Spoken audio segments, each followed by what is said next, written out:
There are a lot of homes in the Kansas City area that have brick or stucco on the front. A lot of homeowners ask, I don't really love that's there. Can you install siding over it? Like, I guess the short answer is like, you could. It's normally really bad idea and expensive. And so like, it's cheaper for us to demo brick than to, like, there are guns that cost thousands of dollars and fasteners that cost hundreds and hundreds of dollars where we could frame out your brick, install over it. One, it's more expensive than demoing it. And two, now we're adding, 2 or 3 inches exterior materials. So normally your windows are very recessed, and then that could potentially cause an issue for air and for moisture. With stucco, it's impossible to always find and hit studs if you're going directly over stucco. And so like, we always remove stucco, especially most of the time we remove stucco or brick. There's a lot of like moisture damage. Brick's very durable, but it's not the best product for like breathing and letting walls actually breathe. Stucco is also terrible at that. And so like, in theory, like, it's possible, but it's normally more expensive, and then you're normally covering up a problem. It's always cheaper for us to remove the brick and then reinstall siding on the actual wall. A lot of homeowners talk about, I have brick in my home, I don't really love it, what can we do? Okay, and so we could remove it, you could paint it, you could leave it, we could install siding over top of it. Going over top of brick is generally not recommended, and while it's possible, it's not really a good idea.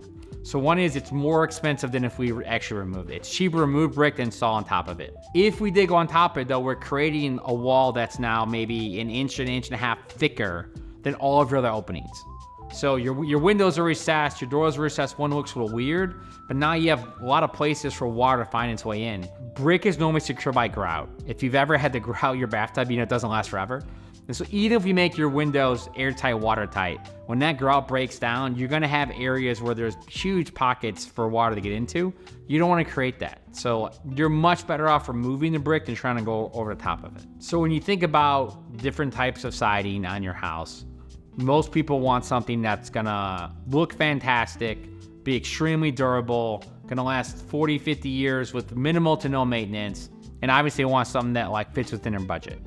And so overwhelmingly across the country, but specifically in Johnson County and Kansas City, people choose James Hardie fiber cement siding. My company Fairway Exteriors, we primarily focus on remodeling, high-end custom remodels, everything down to, small, just in front of a house, like remodels with new siding, new windows, new doors. A lot of times you see brick on the front of houses only in the Kansas City area. And so some people say, well, could we go over the brick? Are there other types of siding that better go over it? The reality is you never want to go over brick. For a lot of reasons. It's more expensive, you're creating pockets and areas for moisture and water, your windows and doors are recessed, and so like, most people, fiber cement makes the most sense for them, but even if it didn't, going over brick is generally a terrible idea.